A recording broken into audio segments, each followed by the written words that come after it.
तो समीकरण जो है हमारे पास में, इनको अपन 1 और 2 जैसे ही नाम दिया, उसके बाद में समीकरण 1 व 2 को विलोपन विधि से हल करने पर, जैसा कि आपको पता है कि समीकरण को अगर विलोपन विधि से हल कर रहे हैं अपन, कौन सी विधि से हल कर रहे हैं? विलोपन। तो विलोपन विधि में क्या होता है कि जैसे कि अपने पास में x और y है, तो जैसा कि बताया था आपको कि या तो x के गुणांक बराबर करो या तो y के गुणांक बराबर करो। तो इसमें आपको सरल किसके लगेंगे, किसके गुणांक बराबर करना सरल लगेगा? आपको x के लग रहे, मेरे को y के लग रहे। क्यों?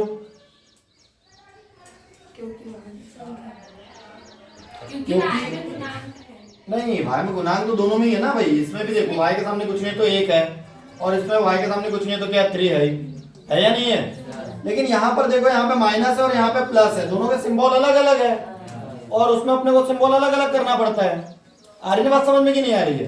तो यहाँ हमको जो है, अगर y से अगर हम करते हैं तो इन दोनों में चिन्ह अगर अलग अलग ऑलरेडी है तो हमको चिन्ह नहीं बदलने पड़ेंगे, एक चीज होगी। वैसे आप चाहो तो x के गुणांक बराबर कर लो। तो अगर हम y के गुणांक बराबर करेंगे तो क्या करते हैं बताओ? अगर y के अगर अपने को गुणांक बराबर करना रहता तो क्या करते हैं? हाँ भाई, इसमें से 3 का गुना किसमें करेंगे? समीकरण 1 में। मतलब ऐसा लिखेंगे अपन, समीकरण 1 गुणित कितना करेंगे? 3, तथा समीकरण 2 गुणित कितना करेंगे? अरे 1, y नहीं है, y का गुणांक लेना है। तो y का गुणांक कौन है यहाँ पर हमारे पास में? आ रही बात समझ में नहीं आ रही है? चलो, अब इसके बाद में यहाँ पर जो गलती हो सकती है, जैसा कि मैंने आपको बताया कि गलती क्या होगी कि यदि आप ये 3 का गुना इस पूरे पे कोष्टक नहीं लगाओगे तो आप इसमें कर दोगे, ये दोनों में छूट जाएगा। तो इसलिए आप क्या करोगे? 3 गुणित क्या लिखेंगे हम इसको? x धन y बराबरी से 5। अरे लिखेंगे कि नहीं? यहाँ तक समझ में आया? इसके बाद में इसको भी सेम ऐसे ही करेंगे कि भाई क्या करेंगे, ये वाले 1 का गुना कर देंगे इसमें, तो ये क्या हो जाएगा? 2x है ना, ये क्या हो गया? 2x minus 3y is equal कितना हो गया? ये 4। अरे यहाँ तक समझ में आया क्या?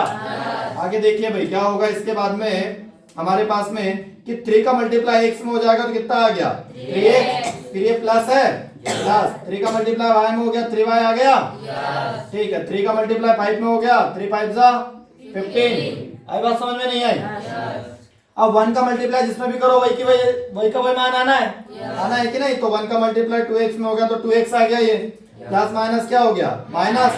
1 का मल्टीप्लाई 3 में हुआ तो 3y आ गया, 1 का मल्टीप्लाई 4 में हुआ तो 4 आ गया। यहाँ तक भी समझ में आ गया? चलो, इसके बाद में देखो, अब यहाँ पे प्लस, अच्छा यहाँ पे चिन्हों का योज्य प्रतिलोम हमको नहीं करना है। क्यों नहीं करना है? क्योंकि ऑलरेडी हमने y के गुणांक को बराबर किया है, और y के गुणांक में एक जगह पर प्लस है और एक जगह पर क्या है? माइनस। तो इस समीकरण में ऐसा लिखते हैं, इनको नाम देना पड़ता है क्योंकि अभी नए हो गए। अब ये जैसे के वैसे नहीं रहे। देखो 5 की जगह 15 हो गया, ऐसे पूरे चेंज हो गए कि नहीं? तो जब समीकरण चेंज हो जाते हैं तो उनको नया नाम देना रहता है।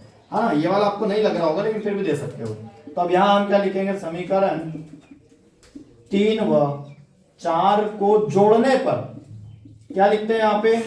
3 व 4 पर जोड़ने पर। मतलब अगर आप चिन्हों का योज्य प्रतिलोम करते हो तो आप यहाँ पर लिखोगे समीकरण 3 व 4 को विलोपन विधि से हल करने पर, या जोड़ रहे हो तो जोड़ने पर, घटा रहे हो तो घटाने पर। अब जैसे कि देखो 3y में से माइनस 3y चला जाएगा, घट जाएगा, घट गया है ना, कटा नहीं है, घटा है ना। प्लस के 3y में से इनके 3y क्या हो गए? लेफ्ट हो गए, 0 हो गए। इसी को तो विलुप्त हो गए है ना, इसी को अपन विलोपन विधि कहते हैं। अब ये जो है 3x में 2x क्या हो जाएगा? जुड़ जाएगा। तो 3 और 2 कितने x हो गए? ये हो गया 5x बराबरी से। अब ये भी जुड़ जाएंगे, तो 15 और 4 कितना हो गया? 19। x इज इक्वल, आपको पता है कि गुने का काम में जाएगा है ना, गुने की राशि जो गई भाग में चली गई। तो हमको जो x का मान मिला वो क्या मिला आपको? 19/5। अब इस x के मान को 19/5 को आप समीकरण या तो 1 में रखिए या तो 2 में रखिए, दोनों में ही रख सकते हैं है ना। प्रतिस्थापन विधि में ऐसा नहीं था। प्रतिस्थापन विधि में क्या होता था कि जिस समीकरण से x का मान निकालते थे उसी समीकरण में नहीं रख सकते थे है ना, उसके अपोजिट में दूसरे वाले समीकरण में रखते थे। लेकिन इसमें ऐसा नहीं है, इसमें हमको क्लियर है क्या कि कौन से वाले से निकला है मान? ये क्लियर ही नहीं है, क्योंकि भाई दोनों का जोड़ है ना ये, तो दोनों समीकरण से मिलकर के आया है ये मान। तो आप इसको समीकरण 1 या 2 जो आपको इजी लगे आप उसमें रख सकते हो। तो अपन समीकरण 1 में रखेंगे। किस में रखेंगे? तो समीकरण 1 में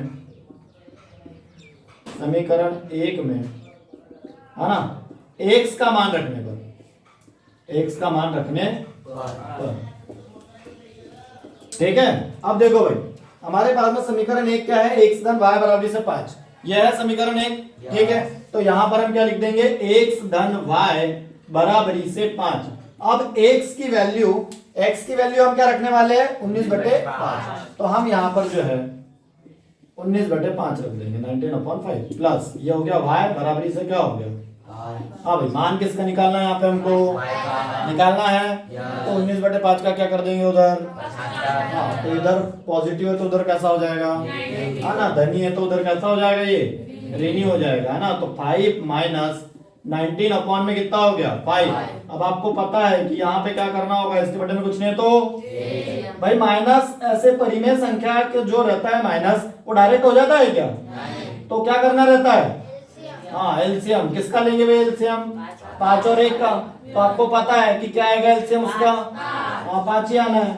अब आपको पता है क्या कहेंगे अपन, यहाँ पे पहले देंगे फिर करेंगे 1 से भाग दिया, कितनी बार गया, 5 बार। 5 का गुना किसमें हो जाएगा, 5 में, है ना। 1 का भाग लगाएंगे फिर गुना करेंगे, तो 1 से भाग लगाए, कितनी बार गया, फिर उसमें 5 का गुना हो गया, माइनस, फिर से पहले क्या लगाएंगे, फिर करेंगे 5 1 कम 5 और गुने में वाला 19। यहां तक समझ में आया क्या, चलो ठीक है। इसके बाद में देखो क्या करेंगे, y बराबरी से 55 कितना हो गया, माइनस 19 से कम बटे में y बराबरी से 25 में 19 के कितने बचते हैं, 6/5। ये मान आ गए भाई हमारे, आगे उत्तर या नहीं आए।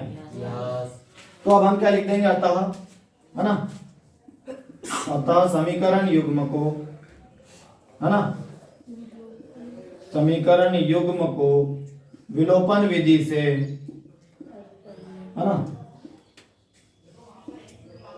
विलोपन विधि से हल करने पर x बराबरी से कितना प्राप्त होगा आपको, 19 अपॉन में 5, 19/5 तथा y बराबरी से कितना प्राप्त होगा आपको, 6/5 प्राप्त होता है।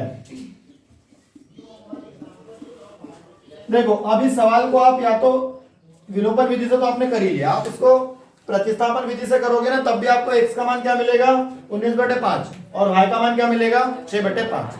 आगे बात समझ में नहीं है, तो ये समझ में आया कि नहीं कि कैसे करना है हमको, क्या करना है हमको कि पहले समीकरण के नाम दे देंगे समीकरण के नाम।